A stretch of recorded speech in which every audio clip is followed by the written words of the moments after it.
Bonjour. À la fête des saints Simon et Jude, apôtres, nous allons méditer l'Évangile de Jésus-Christ selon saint Luc, chapitre 6, du verset 12 à 19. Le Seigneur soit avec vous. Évangile de Jésus-Christ selon saint Luc.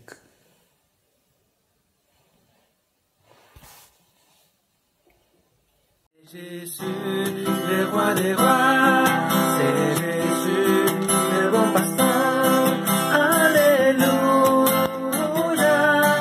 Alléluia, Alléluia,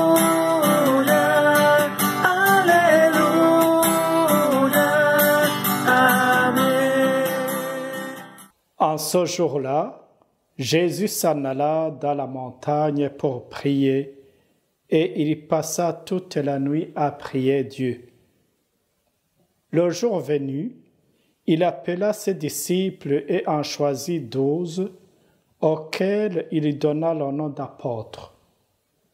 Simon, auquel il donna le nom de Pierre, André son frère, Jacques, Jean, Philippe, Barthélemy, Matthieu, Thomas, Jacques, fils d'Alphée, Simon appelé le Zélote, Jude, fils de Jacques, et Judas Iscariote qui devint un traître. Jésus descendit de la montagne avec eux et s'arrêta sur un terrain plat. Il y avait là un grand nombre de ses disciples et une grande multitude de gens, venus de toute la Judée, de Jérusalem et du littoral de Tyr et de Sidon. Ils étaient venus l'entendre et se faire guérir de leurs maladies. Ceux qui étaient tourmentés par des esprits impurs retrouvaient la santé. Et toute la foule cherchait à le toucher, parce qu'une force sortait de lui et les guérissait tous. Acclamons cette parole de Dieu.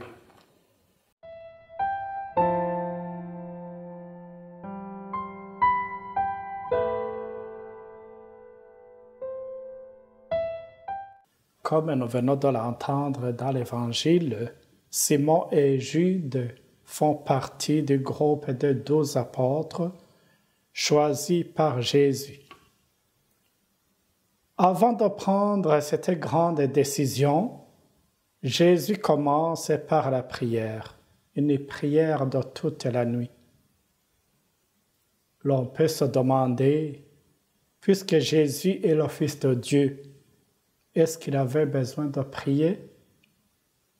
La prière exprime une relation avec Dieu, et Jésus est en parfaite collaboration avec son Père dans tout ce qu'il fait.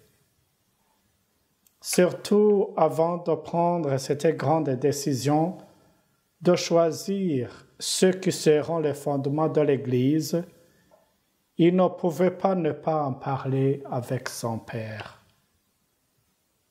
Jésus nous donne un exemple. Avant de prendre une décision, nous devrions d'abord prier. Jésus a prié toute la nuit et nous connaissons les apôtres qu'il a choisis. Il n'a pas choisi des hommes parfaitement parfaits.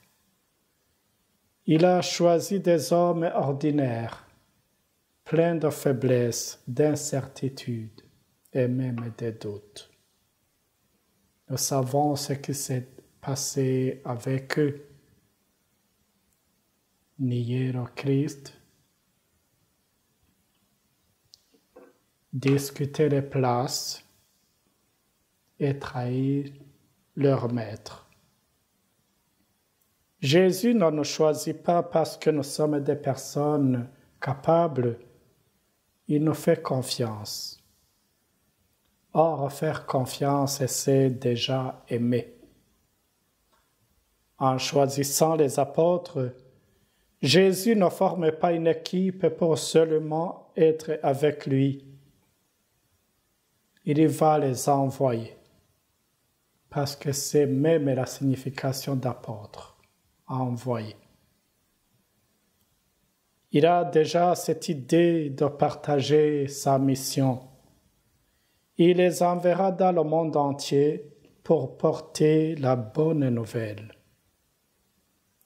Malgré leur faiblesse, ils seront capables de porter la bonne nouvelle, car le Seigneur sera toujours avec eux. Il leur donnera son pouvoir pour qu'ils guérissent les malades et chassent les esprits mauvais. Et tout cela en son nom. Il nous donne la capacité de faire des merveilles en son nom.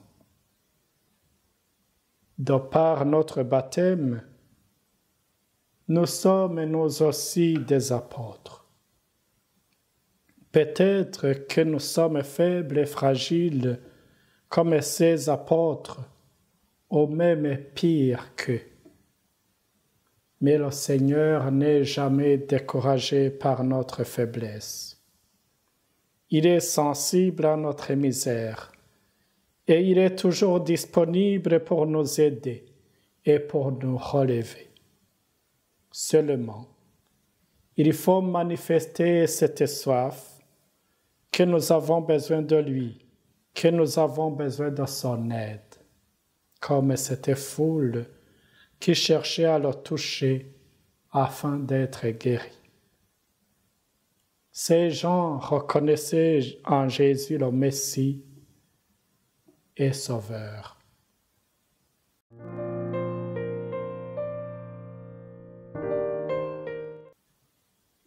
Seigneur Jésus, Fils du Dieu vivant, tu nous aimes tels que nous sommes et tu nous fais confiance.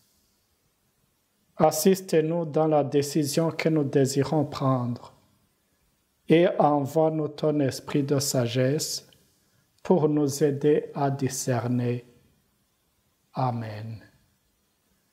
Que le Seigneur vous garde et vous bénisse, le Père, le Fils et le Saint-Esprit. Amen. Bonne journée.